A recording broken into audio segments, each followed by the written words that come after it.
Shana Tova. Just as we savor the sweetness of apples and honey on Rosh Hashanah, our whole community savors the sweetness of coming together. We sing together, reflect on how our texts can guide us, and share celebratory meals. We feel the sense of possibility in the newly crisp air. We literally feel the winds of change. We pause work and routines to contemplate a new year and who we might yet become. As children delight in the sweetness of apple picking, so can we delight in the sweetness of Rosh Hashanah. At the same time, we begin this new year of 5786 in one of the most challenging times in recent memory. At our community's events addressing these challenges, people have shared manifold emotions. Fear for the future, alarm for the fate of minorities and marginalized groups, including Jews, in an increasingly demonizing political culture. Pain over self-serving leaders who exploit power. Anguish over America's unabating violence. Fear over restrictions on access to abortion, which is permissible in halakha, Jewish law. We are living through the longest war in Israeli history. People have shared their pain over the suffering Israel endured on October 7th, the deadliest day for the Jewish people since the Holocaust, and the suffering Israel continues to endure, from rocket fire to the plight of the remaining hostages, and the pain people feel over the suffering and famine of Gaza's Palestinian civilians, who are children of Abraham as we are. I addressed these events in depth in a Dvar Torah or sermon last month for Elul, our month of reflection leading up to the High Holy Days. You can find this Dvar Torah on Beth Shalom's homepage. Israel is amidst an unprecedented struggle to protect both the safety of its people and its own highest ideals. As stated in the Israeli Declaration of Independence, freedom, justice, and peace, hacherut, hatzedek, v'hashalom, according to the vision of the prophets of Israel, Nevi'ei Yisrael.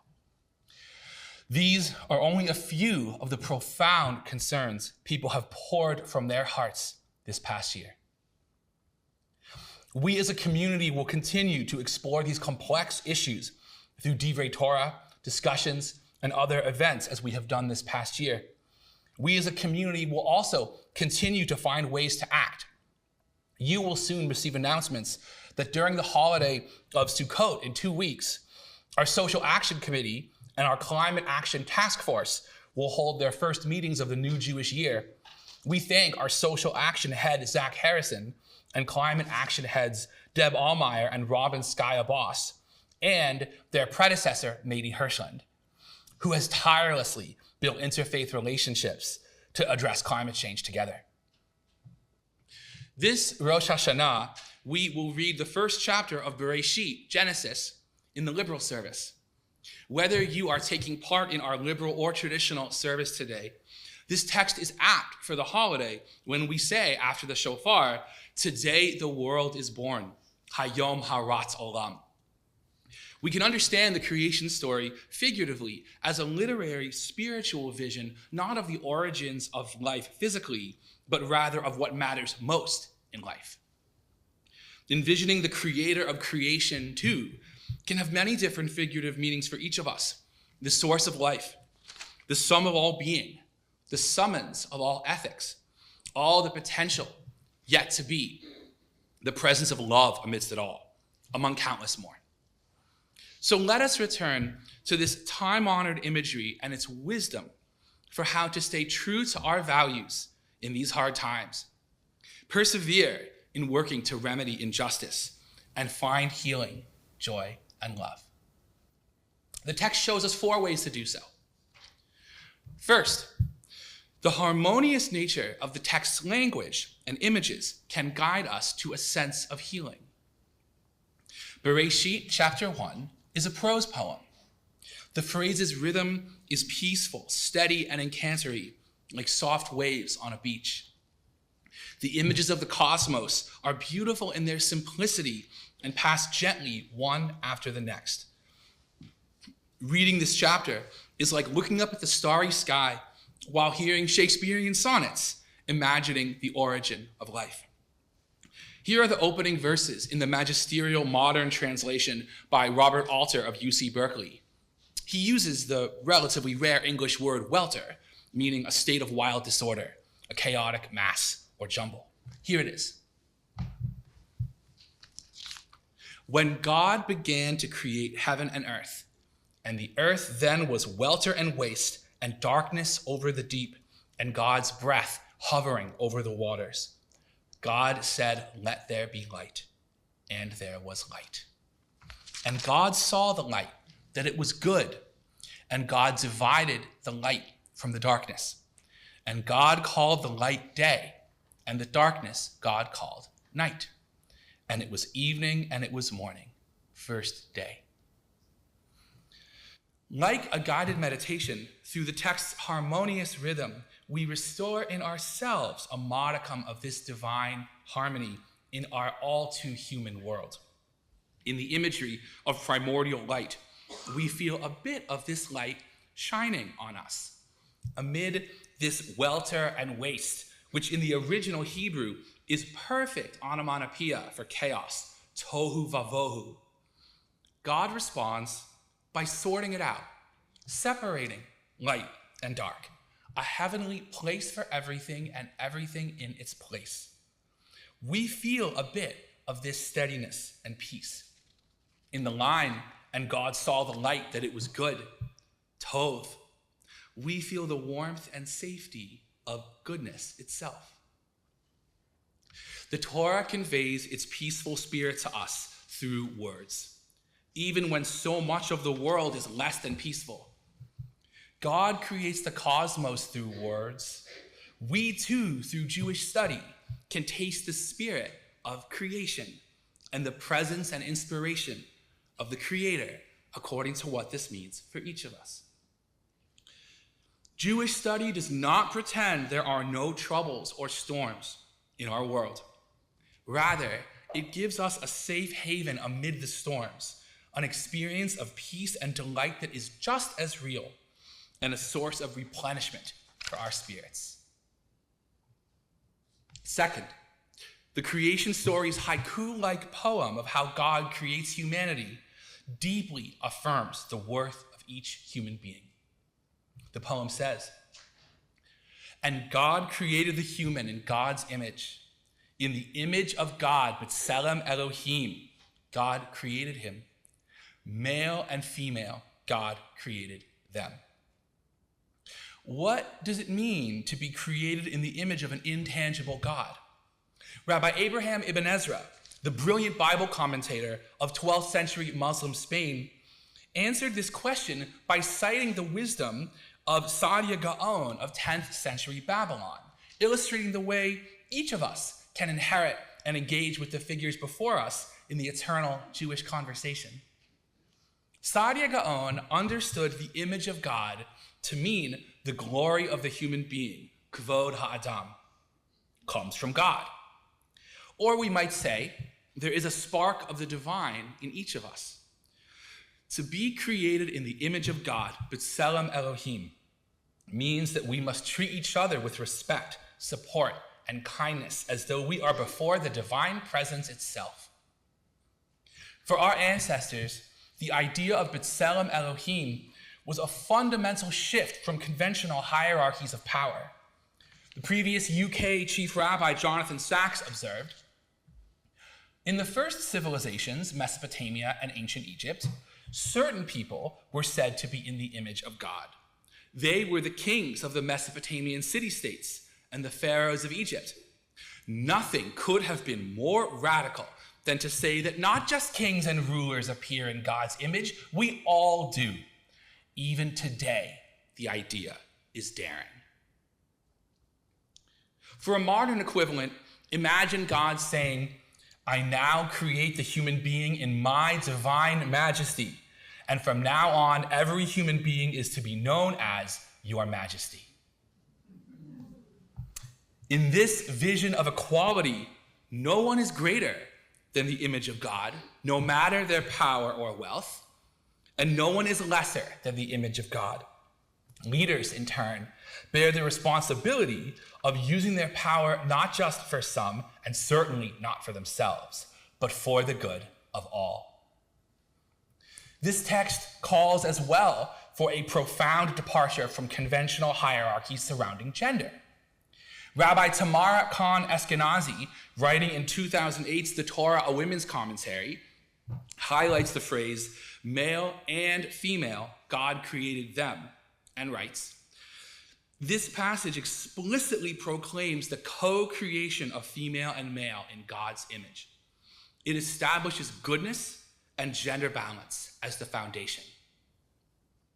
The fundamental teaching of this verse, which can be extrapolated to embrace people of all gender identities and expressions, is, she writes, our humanity comes first. These values underpin the legal system of modern Israel. Recall that Saadia Gaon interpreted the image of God to describe kavod ha'adam, the glory of the human being. In modern Hebrew, kavod, glory or honor, also means dignity. The term kavod ha'adam is central to Israel's basic law, human dignity and liberty, kavod ha'adam v'cheruto, which functions roughly like the U.S. Bill of Rights. The term dignity is rarely used in a legal sense in America, but it is foundational in the legal systems of Israel and Germany, the two legal systems that arose in the shadow of the Holocaust. Hebrew's millennia of layers of cultural, literary, and ethical power imbue this modern Hebrew legal term with an ancient clarion call, affirming that the state must protect the dignity of each human being as devotedly as if it were divine. Creation begins with the phrase, let there be light, yehi or, and culminates in the phrase, in the image of God, b'tselem Elohim. In these times, many wrongfully assume the other represents darkness, but the true light of creation is precisely that we are all created in God's image. The Talmud underscores this value, commenting that the reason God created only one human being as the progenitor of humanity was for the sake of peace among people, so that no one may say to another, my ancestor is greater than yours. Abba gadol be'avicha. Our traditions, convictions can fortify and encourage us as we strive to fulfill them. We are the entrusted builders of this divine blueprint for humanity. In the creation story, the phrase, and God saw that it was good, tov, recurs like a chant 6 times, building to the creation of humanity with a symbolic 7th, heightened refrain. And God saw all that God had done, and look, it was very good. Tov ma'od. Only once God creates humanity does God elevate the sum of creation from good to very good. Former UK Chief Rabbi Joseph Hertz wrote that this refrain shows us Judaism is optimism. Hertz published these words in his classic Chumash, printed Torah with commentary, in 1936, during the Nazis' rise to power. Even in that dark time, he unwaveringly affirmed that goodness lies at the heart of existence. Our task is to continually unearth this goodness, protect it, and advance it. As Hertz wrote, summarizing the Talmudic sage's worldview in language that sounds like Churchill if Churchill were a rabbi.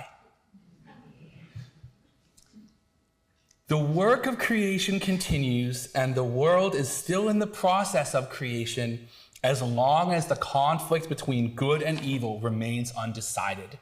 Ethically, the world is thus still unfinished, and it is the human being's glorious privilege to help finish it. He can, by his life, hasten the triumph of the forces of good in the universe.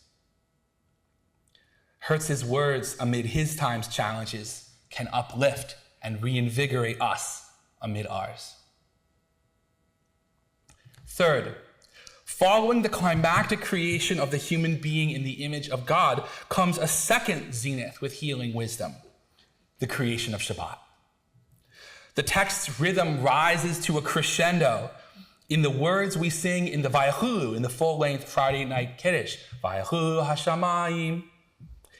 And the heavens and the earth were completed, and all their array. And God completed on the seventh day the task God had done, and God ceased on the seventh day from all the task God had done. And God blessed the seventh day and hallowed it, for on it God ceased from all the task that God had created to do. The key verb is not that God rested, nach, which does not appear in the passage, but that God ceased, shavat, the root of the name Shabbat. The difference is crucial. Resting might suggest leisure or sleeping. Ceasing is the state of simply being and not doing. And as the celebrated mindfulness teacher John Kabat-Zinn says, non-doing is not the same as nothing. Non-doing turns out to be so pivotal that it could be said to be just about everything. In ceasing, we remember that there is more to life than what we do. At the heart of life is time to be, to notice what is on our hearts, to share meals, stories, thoughts, and feelings, to be present for each other, to gather here and pour out our hearts in the songs of Jewish prayer and feel the unique spirit of singing together, to feel gratitude, joy, awe, and love, and amidst it all, to sense the divine presence, again, according to how we each understand this. This time to simply be renews and replenishes us, and it sends us back into the week ready again to earn our keep and to work for tikkun olam, repair of the world.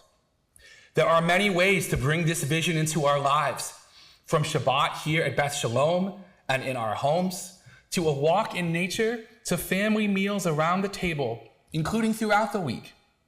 In our culture, so defined by productivity, achievement, and ever-expanding ways to multitask, it is astonishing that our ancestors affirmed that the heart of existence was missing until God made time not to make anything. As New York Times columnist and podcast host Ezra Klein put it, I don't think the speed at which I and the people around me are living and moving through time is a speed that any of us really want. I can't shake how fundamentally countercultural the practice of Shabbat now is. How radical something so ancient now feels to me, and in a way, how urgent it feels. Finally, we can find healing and resilience through relationships and community. In Bob Dylan's beloved 1975 song, Shelter from the Storm, Dylan quotes the creation story using the older English translation of Tohu Vavohu, the world was unformed and void before God said, let there be light. Dylan sings, I came in from the wilderness, a creature void of form. The narrator is saying that this time in his life was so hard, it was as if he was unformed and void like existence before creation. Then he sings, come in, she said, I'll give you shelter from the storm. The narrator's relationship with his loved one is as healing as the divine act of creation amid an unformed and void world. This is what Judaism guides us to find, healing with each other and in community. Jewish study brings us into connection with others and their perspectives. We celebrate Shabbat by using our time of non-doing to come together. The goodness of this new year of 5786 begins with what we have together right now. There is no honey sweeter than this. Judaism gives us language for acknowledging that sometimes in our lives we feel tohu vavohu, welter and waste, or unformed and void. Judaism affirms that each of us, through the creation of our lives and the bonds we build can move toward harmony. As in the creation story, may we go from tohu vavohu, welter and waste, to yehi or, and help others do the same. Shana Tova. Bruchim to you. Thank you so much. Please join me in singing Shelter from the Storm together on page 6 in your handouts. Was it not a lifetime, one toward the God, when blindness was a virtue, the road was full of blood. I came in from the wilderness, a creature would have born. Come in, she said, I'll give you shelter from the storm. And if I pass this way again, you can rest assured, I'll always do my best for her, on that I give my word. In a world of steel and death, men were fighting to be born. Come in, she said, I'll give God shelter from the storm. I was burned out from exhaustion,